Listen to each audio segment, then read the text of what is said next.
Joining us now is Chairman of the Republican National Committee, Reince Priebus.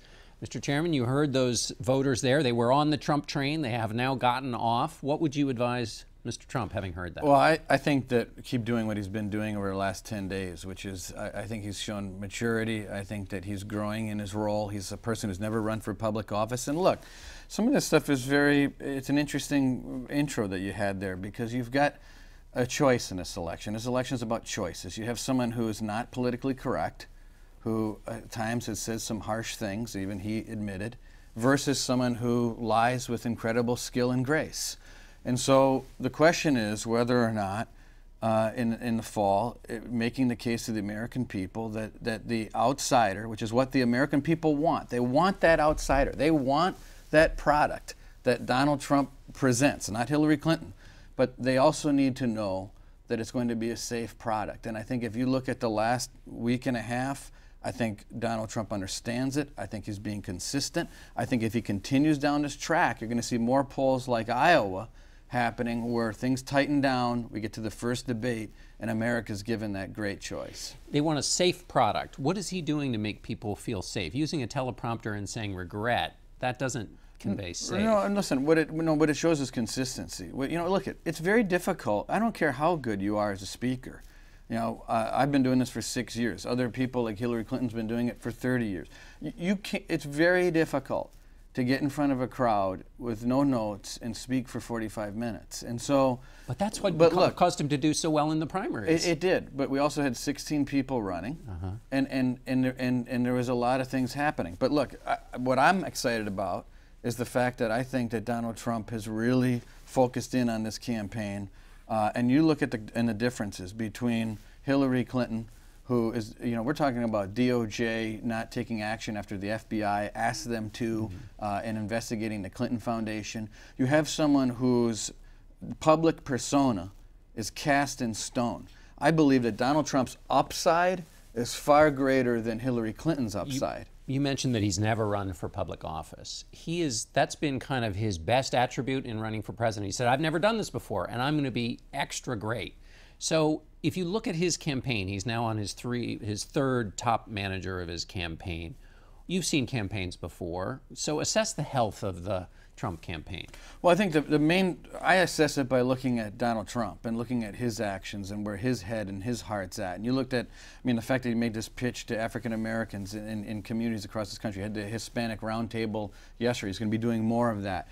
If you look at that polling issue, the most important thing said there, which was very insightful, is that bringing back the Republican base is the difference between being up by 6 and down by 6, which is where he was right after Cleveland.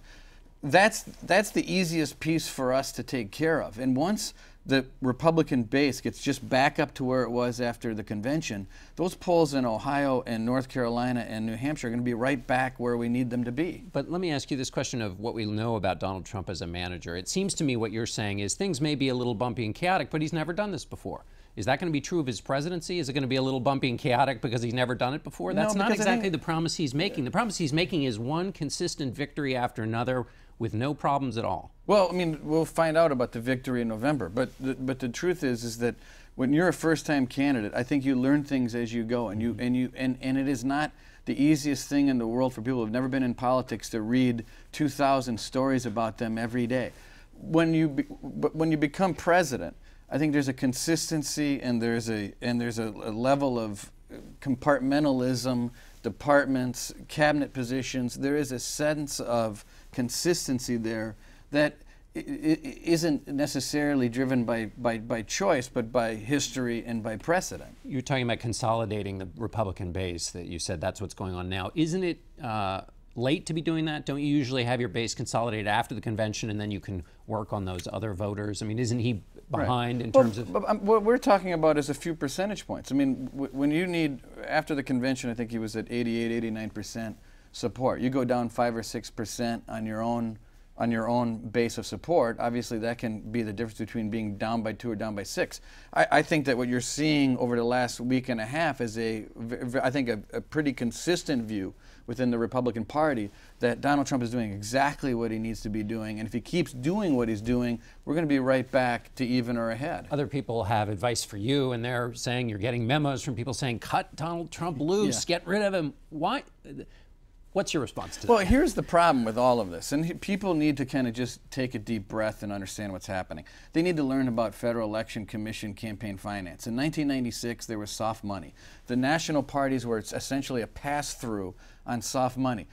What we do, for example, is identify voters in swing states. Let's just take Ohio. I need to know everything about a particular voter, how to move them, but then I need to make sure that I put an absentee ballot or an early vote procedure in the hands of the people that I need to vote. Whether they're voting for Rob Portman or Donald Trump, there is a process and a field operation and a data operation to make that happen. There is no moving the turnout operation or the absentee ballot program away from Donald Trump and in some senator's favor. It doesn't work that way. It's all mixed together. It's all one thing that has to happen in a swing state. There is no $100 million in a drawer that might not be spent on one person but in favor of another. 1996 was a soft money year where national parties took in soft money in the end, and they can move it everywhere they wanted. That does not exist today. And some of the people that signed that letter were the same people that took away that power. Right, so people have said 96 is what you should duplicate today. Your point is you can't do it today. It's not 1996. All right, Mr. Chairman, thanks so much for being with us. Thank you.